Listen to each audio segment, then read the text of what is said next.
Sehat-sehat saja. Ya.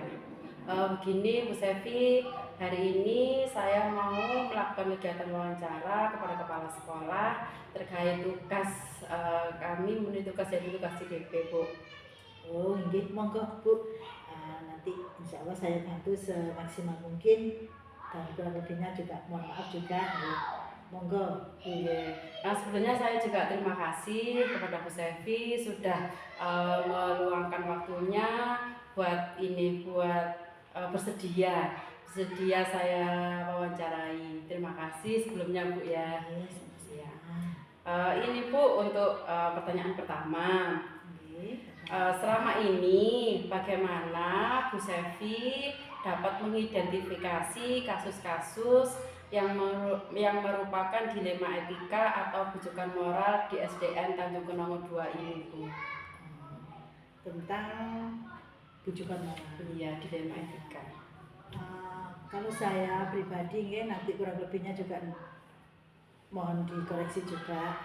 Kalau saya pertama-tama yang harus saya lakukan itu ialah mengidentifikasi masalah itu tersebut, mengumpulkan dua pihak yang saling berkaitan, kita bicarakan secara berdamai, nanti kita bisa mengambil keputusan bersama-sama.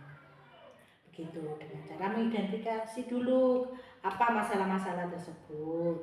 Setelah itu ke dua belah pihak Bu Gustina, nanti kan pihak satu, pihak dua, dan saya sebagai pendengar. Nanti kita mengambil keputusan bersama-sama di situ. Selama ini yang saya lakukan seperti itu. Oh, seperti itu Bu ya. Jadi nanti tidak terjadi miskonsepsi karena hanya memanggil satu pihak saja. Kalau memanggil dua pihak kan nanti apa yang mereka inginkan, mereka nanti kita cari jalan tengahnya selagi tidak merugikan satu pihak satu dan pihak satunya lagi, kita nanti bisa bersama-sama mengambil keputusan itu tersebut. Jadi tidak terjadi suatu konflik, saya membela si A atau saya membela si B gitu. Iya Bu, ini kan terkait kasus dilema etika. Di satu sisi benar dan di sisi yang lain juga benar, gitu Bu ya. Jadi mungkin agak kesulitan dalam mengambil keputusan ini. Benar sekali kata Ibu Sevi tadi, jadi mengidentifikasi dan mendatangkan kedua belah pihak. Gitu Bu ya. Terima kasih Bu. Untuk yang selanjutnya Bu Sevi, selama ini bagaimana Bu Sevi itu dalam menjalankan pengambilan keputusan di sekolah, terutama untuk kasus-kasus di mana ada dua kepentingan yang sama-sama benar atau sama-sama mengandung nilai kebajikan? Begini ya Bu ya, untuk mengambil sebuah keputusan itu tidak serta-merta atau secepat yang saya inginkan. Hal yang paling pertama, keputusan yang sering saya lakukan dengan cara mendekati mereka. Pendekatan mempertimbangkan nilai kebijakan dari kedua sisi dilema tersebut dalam situasi yang melibatkan kedua belah pihak. Itu tadi Bu. Saat saya mengambil keputusan, saya lakukan bersama-sama, tidak serta-merta. Itu yang saya lakukan. Tidak asal-asal ya. Nanti mereka merasa, oh saya berpihak ke sini, saya berpihak ke situ. Saya tidak mau seperti itu. Biarlah nanti keputusan kita ambil bersama juga. Itu Bu. Ini Bu Sevi, untuk pertanyaan yang selanjutnya, langkah-langkah atau prosedur seperti apa yang biasa Ibu lakukan selama ini? Ya, langkahnya tadi kembali dari awal tadi Bu Gustina ya. Saya selalu mengidentifikasi dulu, mengidentifikasi masalahnya. Setelah itu melakukan kajian nilai dan prinsip yang relevan. Seperti itu Bu. Terus menganalisis saya menganalisis, melibatkan pihak yang memiliki kepentingan di situ. Saya libatkan di situ. Terus saya menggunakan kerangka kerja etika sebagai panduan seperti 9 langkah dalam pengambilan keputusan yang etis. Saya selalu melakukan bersama-sama. Mereka saya mengidentifikasi dulu. Setelah itu saya melakukan kajian. Habis itu saya menganalisis, melibatkan kedua belah pihak dan menggunakan kerangka kerja. Jadi ada semangat tadi Bu ya. Jadi berkesinambungan gitu dari awal, tidak asal-asalan. Saya juga tidak berani mengambil keputusan sendiri, saya nanti juga takut salah. Saya sebagai manusia takut melakukan kesalahan yang fatal nanti bisa merugikan orang lain. Sekiranya tidak merugikan gitu Bu ya. Selanjutnya Bu Sevi, hal-hal apa saja yang selama ini Ibu anggap efektif dalam mengambil keputusan pada kasus-kasus dilema etika? Di sini saya melakukan proses partisipatif di mana sebagai pihak yang melibatkan dalam diskusi untuk mendapatkan sudut pandangan yang beragam. Gitu ya. Jadi kan tidak kan sudut pandang manusia kan berbeda-beda, tapi kita akan mencari jalan baiknya. Setiap pendapat nanti hal-hal apa saja yang selama ini merupakan tantangan dalam mengambil keputusan pada kasus-kasus dilema etika? Iya. Kalau bicara soal tantangan ya cukup banyak. Dan itu terasa bagaimana gitu ya, tantangan namanya juga tantangan ya, kita harus. Tapi ini sedikit aja yang saya ceritakan. Tantangan di sini adalah adanya tekanan ya, tekanan dari pihak. Mereka kan menanyakan saya yang benar, di sini pihak sini saya yang benar, sedangkan itu harus saya yang memberi sebuah keputusan. Terus kesulitan dalam penyampaian keputusan yang adil, namun mungkin keputusan saya itu tidak memuaskan semua pihak. Itulah tekanan tantangannya itu ya. Saya harus mengambil keputusan, dan keputusan itu tidak bisa membuat semua pihak itu merasa puas dengan keputusan saya. Namanya juga manusia, ada pro dan kontranya di situ. Menurut Ibu itu sudah menjadi tantangan tersendiri. Kalau yang pihak satu kurang puas dengan saya, pihak satunya kurang puas, pihak satunya merasa puas, oh iya kok begini-begini, pihak yang satunya lagi kok merasa tidak puas, tapi saya tetap kan harus mengambil keputusan di situ. Ya itulah tantangan. Saya juga merasa sebagai manusia ya, intinya saya tidak bisa membahagiakan semua orang gitu. Iya Bu, terima kasih. Ini Bu, untuk selanjutnya, apakah Ibu ini memiliki sebuah tata cara atau jadwal tertentu dalam sebuah menyelesaikan kasus dilema? Apakah Ibu langsung menyelesaikan di tempat atau memiliki sebuah jadwal untuk menyelesaikannya? Bentuk atau prosedur seperti apa yang Ibu jalankan? Begitu ya. Saya saat mengambil keputusan ya tidak bisa serta-merta. Saya melalui berpikir, terus melalui pendapat dari teman sejawat, terus melalui konselor juga, ya pendapat-pendapat dari situ. Saya tidak bisa bekerja sendiri, melakukan hal-hal itu sendiri. Saya butuh bantuan kolaborasi, nanti pendapat teman-teman sejawat bagaimana, pendapat pihak konselor bagaimana. Jadi di situ saya tidak serta mengambil keputusan itu sendiri dan secepat itu. Saya perlu diskusi dulu di situ. Kustina intinya seperti itu. Iya Bu, terima kasih. Ini Bu Sevi masih ada lagi pertanyaannya. Iya. Begini Bu, adakah seseorang atau faktor-faktor apa yang selama ini mempermudah atau membantu Ibu Sevi dalam mengambil keputusan dalam kasus-kasus dilema etika ini?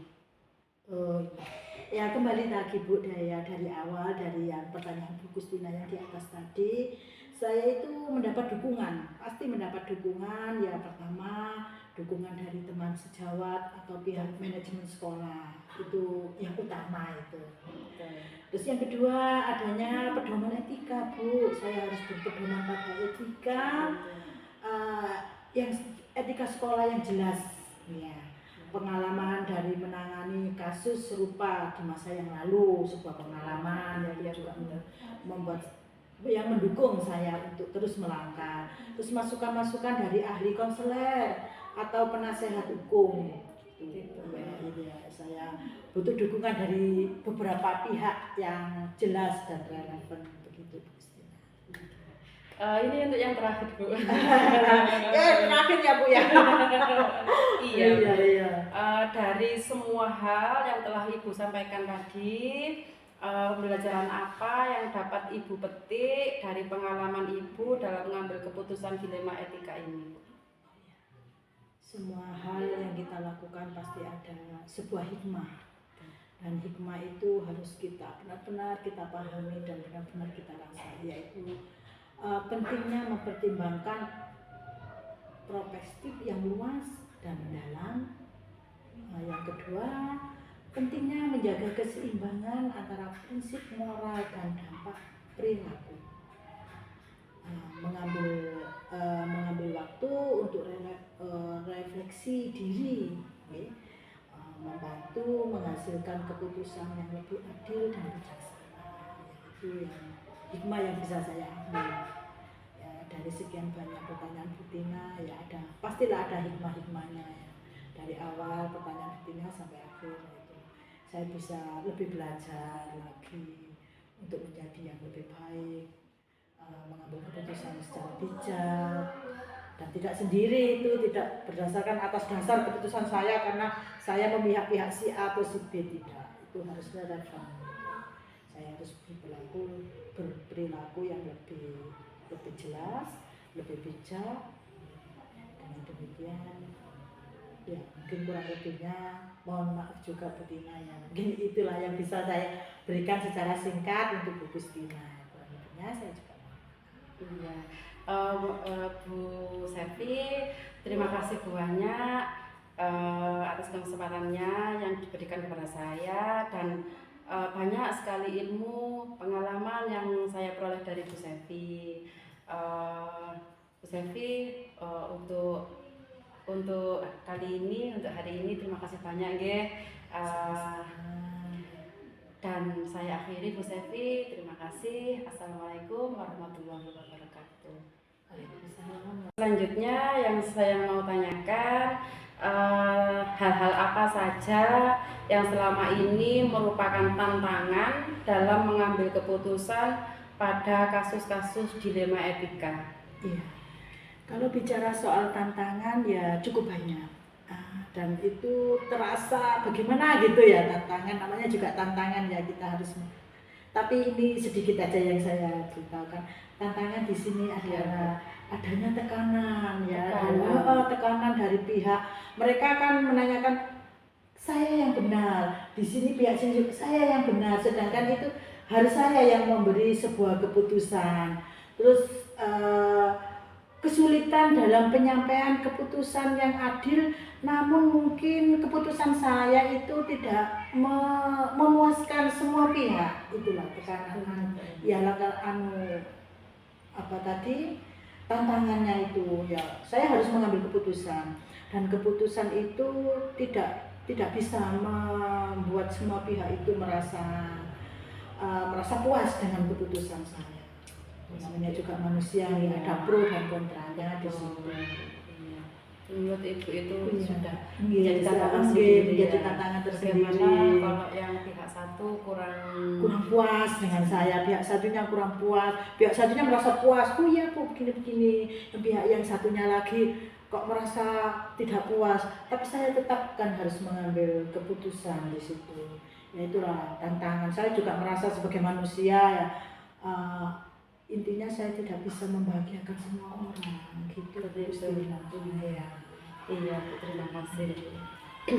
Ini Bu, untuk selanjutnya, apakah Ibu ini memiliki sebuah tata cara atau jadwal tertentu dalam sebuah menyelesaikan kasus dilema? Apakah Ibu langsung menyelesaikan di tempat atau memiliki sebuah jadwal untuk menyelesaikannya? Bentuk atau prosedur seperti apa yang Ibu jalankan? Oh, begitu ya. Saya saat mengambil keputusan ya tidak bisa serta-merta. Saya melalui berpikir, terus melalui pendapat dari teman sejawat, terus melalui konselor juga yang pendapat-pendapat dari situ. Saya tidak bisa bekerja sendiri, melakukan hal-hal itu sendiri. Saya butuh bantuan kolaborasi, nanti pendapat teman-teman sejawat bagaimana, pendapat pihak konselor bagaimana. Jadi di situ saya tidak serta mengambil keputusan itu sendiri dan secepat itu. Saya perlu diskusi dulu. Di situ Bu Kustina intinya seperti itu. Iya Bu, terima kasih. Ini Bu Sevi masih ada lagi pertanyaannya. Iya. Begini Bu, adakah seseorang atau faktor-faktor apa yang selama ini mempermudah atau membantu Ibu Sevi dalam mengambil keputusan dalam kasus-kasus dilema etika ini? Ya kembali lagi Bu Daya, dari awal dari yang pertanyaan Bu Kustina yang di atas tadi, saya itu mendapat dukungan, pasti mendapat dukungan. Ya pertama dukungan dari teman sejawat atau pihak manajemen sekolah, itu yang utama itu. Terus yang kedua adanya pedoman etika Bu, saya harus berpedoman pada etika, yang etika sekolah yang jelas ya. Pengalaman dari menangani kasus serupa di masa yang lalu, sebuah pengalaman yang dia juga membuat yang mendukung saya untuk terus melangkah. Terus masukan-masukan dari ahli konselor atau penasehat hukum. Ya, saya butuh dukungan dari beberapa pihak yang jelas dan relevan begitu Bu Kustina. Ini untuk yang terakhir Bu. Ya terakhir ya Bu ya. Iya. Dari semua hal yang telah Ibu sampaikan tadi, pembelajaran apa yang dapat Ibu petik dari pengalaman Ibu dalam mengambil keputusan dilema etika ini? Semua hal yang kita lakukan pasti ada sebuah hikmah, dan hikmah itu harus kita benar-benar kita pahami dan benar-benar kita rasakan, yaitu pentingnya mempertimbangkan perspektif yang luas dan mendalam. Yang kedua, pentingnya menjaga keseimbangan antara prinsip moral dan dampak perilaku. Mengambil waktu untuk refleksi diri, membantu menghasilkan keputusan yang lebih adil dan bijaksana. Itu yang hikmah yang bisa saya ambil ya, dari sekian banyak pertanyaan Bu Tina. Ya pastilah ada hikmah-hikmahnya ya.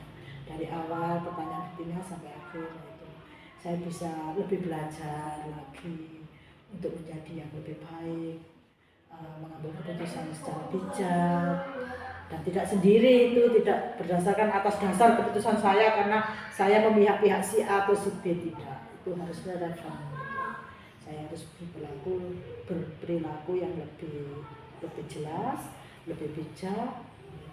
Dengan demikian, ya mungkin kurang lebihnya mohon maaf juga Bu Tina ya. Mungkin itulah yang bisa saya berikan secara singkat untuk Bu Kustina. Kurang lebihnya saya juga iya.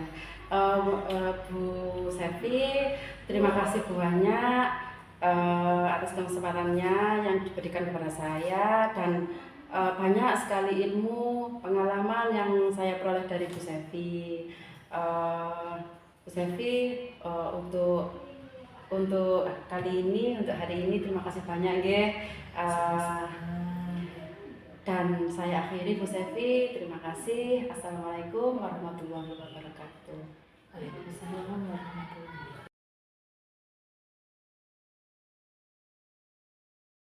Selamat siang, bagaimana kabarnya Bu? Waalaikumsalam Bu Tina, alhamdulillah kabar saya baik. Terima kasih sudah menyempatkan waktunya pulang ke Sumber Kota. Iya, saya juga terima kasih kepada Bu Ebnul sudah bersedia meluangkan waktunya untuk melakukan wawancara, yaitu memenuhi tugas saya sebagai CGP. Ya, sama-sama Bu Tina, semoga bermanfaat ya. Iya, terima kasih Bu. Ini Bu, untuk memenuhi tugas kami, saya akan melakukan beberapa pertanyaan kepada Bu Ibnul. Iya, monggo. Bu Ibnul ini SDA Sumberkembar ya? Iya, ya seperti ini Bu Tina keadaannya. Iya. Ini ya. Bagus sekali Bu sekolahnya Bu. Terima kasih. Iya. Ini Bu, untuk melaksanakan tugas saya ini ada beberapa pertanyaan yang akan saya sampaikan kepada Ibu Ignul terkait dengan dilema etika. Iya. Untuk yang pertama Bu, selama ini bagaimana Bu Ignul itu dapat mengidentifikasi kasus-kasus yang merupakan dilema etika atau pijakan moral? Kalau yang terjadi di SD saya, biasanya saya akan mempelajari dan menyimpulkan masalah atau kasus yang ada di lembaga saya. Seperti itu. Jadi dipelajari dulu, diidentifikasi dulu, baru nanti tindak lanjut seperti itu. Untuk selanjutnya Bu Ignul, selama ini bagaimana Ibu menjalankan mengambil keputusan di sekolah Ibu, terutama untuk kasus-kasus di mana ada dua kepentingan yang sama-sama benar atau sama-sama mengandung nilai kebajikan. Gitu. Saya biasanya mempertimbangkan dari kedua sisi Bu Tina ya, di mana dilema itu bisa berjalan atau bisa saya ambil keputusannya secara seimbang, tidak merugikan pihak-pihak yang lain ya. Kemudian keputusan yang saya ambil itu kalau bisa diusahakan dengan nilai-nilai moral yang ada di sekolah kami. Seperti itu. Betul Bu, memang dalam mengambil keputusan itu tidak semata-mata kita itu hanya mengambil begitu saja Bu ya. Jadi kita harus mempertimbangkan apakah ini di pihak sini benar, sama-sama benar. Jadi bagaimana kita itu kedepannya agar tidak ada pihak yang dirugikan. Iya, terima kasih Bu. Ini untuk selanjutnya Bu Ignul, langkah-langkah atau prosedur seperti apa yang biasa Ibu lakukan selama ini? Biasanya saya menggali informasi dulu Bu Tina dari berbagai pihak. Kemudian saya mengajak teman-teman atau rekan sejawat untuk berdiskusi. Seperti itu. Ya. Setelah itu baru saya evaluasi apakah keputusan yang saya ambil itu nanti ada dampak negatifnya. Setelah saya evaluasi baru saya bisa mengambil keputusan, dan tentunya keputusan itu harus disesuaikan dengan nilai-nilai lagi yang ada di sekolah kita, nilai moral yang ada di sekolah kita. Nilai positif, nilai kebajikan gitu ya. Iya, tentunya tadi itu Ibu mengutamakan kolaborasi. Iya, kolaborasi dengan teman sejawat. Seperti itu Bu ya. Iya. Untuk selanjutnya Bu, langkah lanjutnya hal-hal apa saja yang selama ini Ibu anggap efektif dalam mengambilkan keputusan pada kasus-kasus dilema ini Bu? Mungkin saya lebih mengutamakan keterlibatan tim untuk berkolaborasi. Iya, kemudian sikap terbuka itu penting Bu Tina bagi saya untuk menerima pendapat dari rekan-rekan. Terus harus ada transparansi supaya tidak ada yang ditutup. Iya, penting sekali Bu untuk memang kalau kita itu tidak terbuka, bagaimana kita bisa mencegah masalah seperti itu Bu ya. Jadi kita harus terbuka itu intinya. Iya, terima kasih banyak. Untuk pertanyaan selanjutnya Bu, hal-hal apa saja yang selama ini merupakan tantangan dalam mengambil keputusan pada kasus-kasus dilema etika? Jadi tantangannya itu seperti apa? Biasanya itu ya tantangannya lebih ke waktu Bu Tina, karena kan kita dituntut untuk mengambil keputusan secara cepat dan tepat, tetapi kita kan perlu berpikir untuk mempertimbangkannya. Itu situasi yang kompleks, kita kan banyak ya pendapat teman-teman, itu yang perlu kita satukan untuk mencari jalan yang terbaik. Seperti itu. Betul sekali. Waktu itu memang kita butuh Bu ya untuk menyelesaikan masalah. Kalau kita mengambil keputusan kan kita harus menimbang-nimbang lagi seperti itu ya. Ini Bu Esti, untuk pertanyaan itu masih banyak sekali. Ini Bu, apakah Ibu ini memiliki sebuah tata kelola atau jadwal Bu, jadwal tertentu dalam menyelesaikan kasus dilema etika? Apakah Ibu langsung menyelesaikan di tempat atau Ibu ini memiliki suatu jadwal untuk menyelesaikannya? Bentuk atau prosedur seperti apa yang Ibu jalankan? kalau menyelesaikan di tempat untuk saya pribadi saya tidak bisa begitu. Iya, karena kan keputusan diambil itu untuk kepentingan bersama kan ya. Betul. Jadi saya membutuhkan waktu untuk mempertimbangkan segala sesuatu baik buruknya keputusan itu diambil supaya bisa bermanfaat bagi kita semua. Betul sekali Bu. Iya.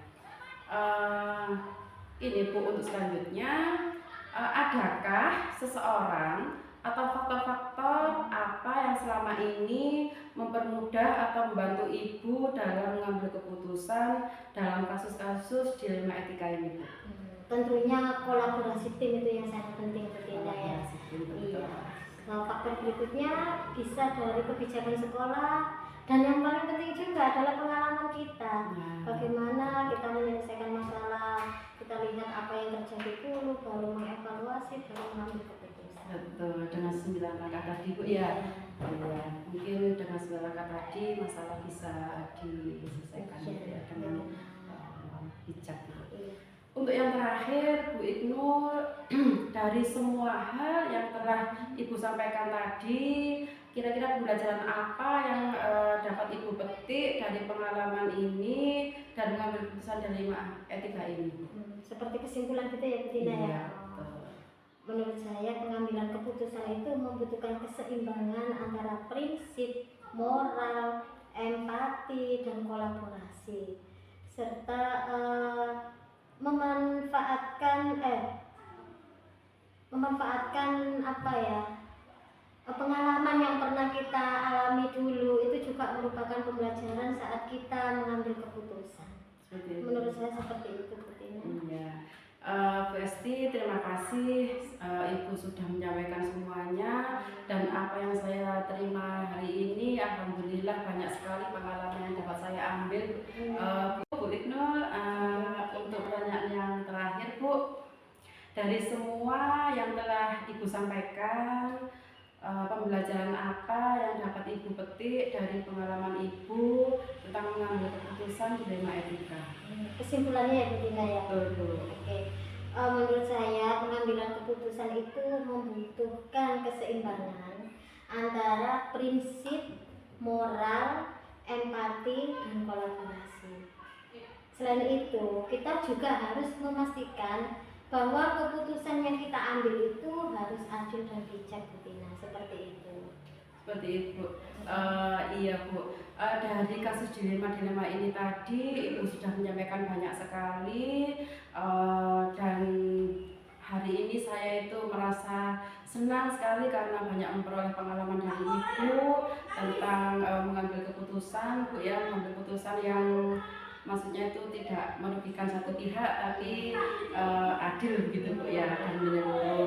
Dan tentunya tadi Ibu sudah menyampaikan keseimbangan antara prinsip, moral, dan kolaborasi seperti itu.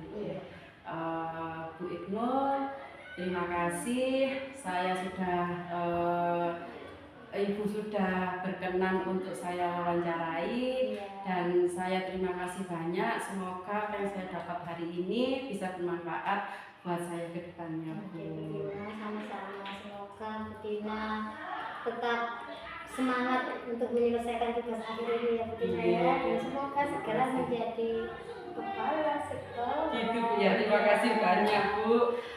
Saya akhiri, Bu Iqnul. Assalamualaikum warahmatullahi wabarakatuh. Waalaikumsalam.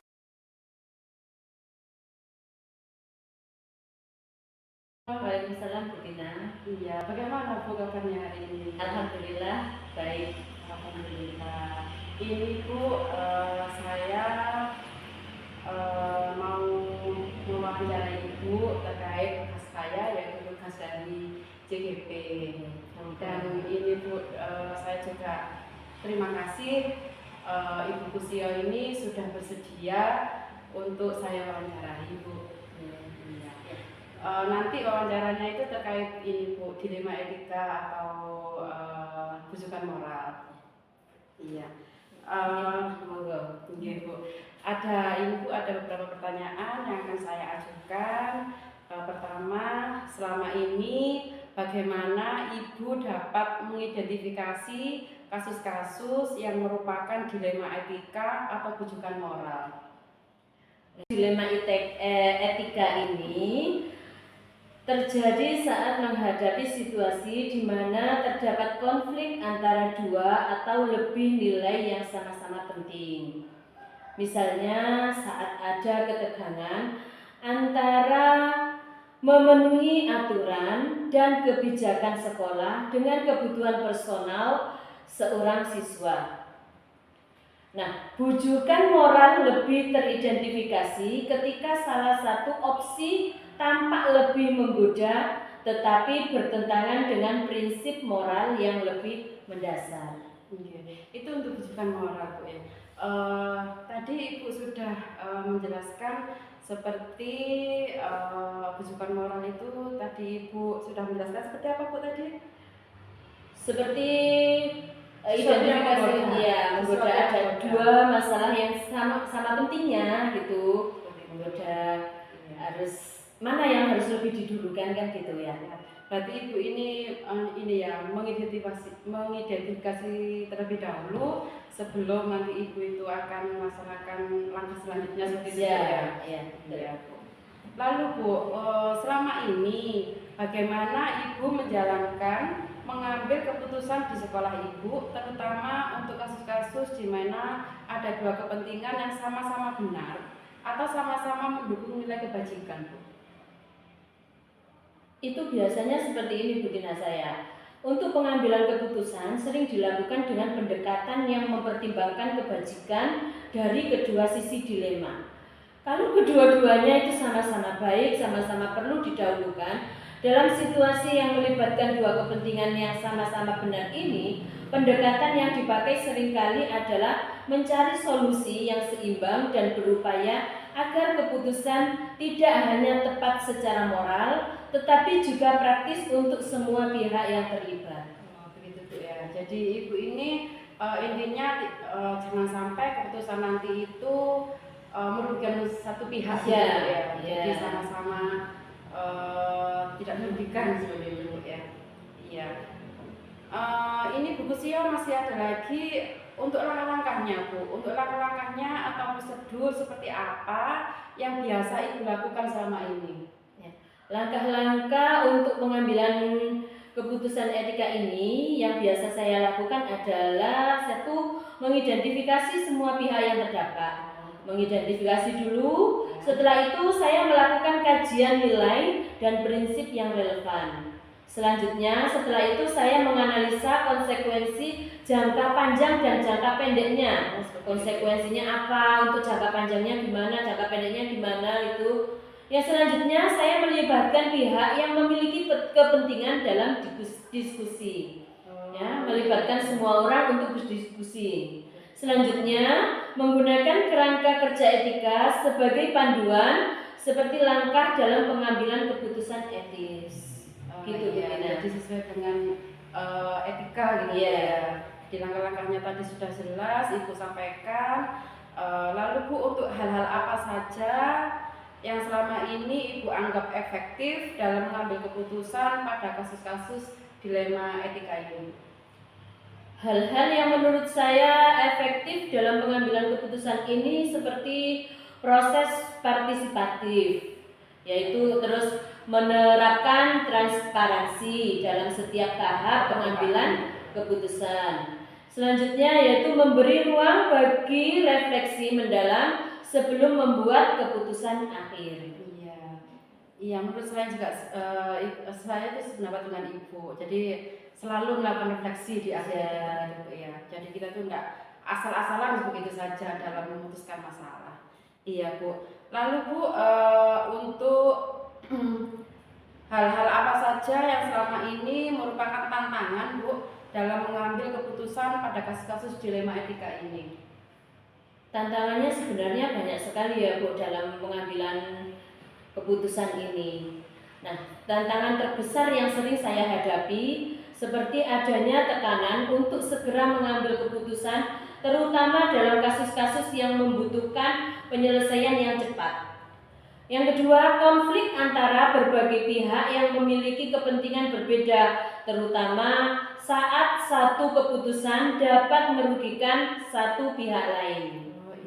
Itu juga termasuk tantangan terbesar saya. Yang ketiga, ada lagi kesulitan dalam menyampaikan keputusan yang adil, namun mungkin tidak akan memuaskan semua pihak. Seperti itu Bu ya. Memang mudah Bu dalam ini ya. Kita tuh jadi kepala sekolah itu Ya. ambil keputusan.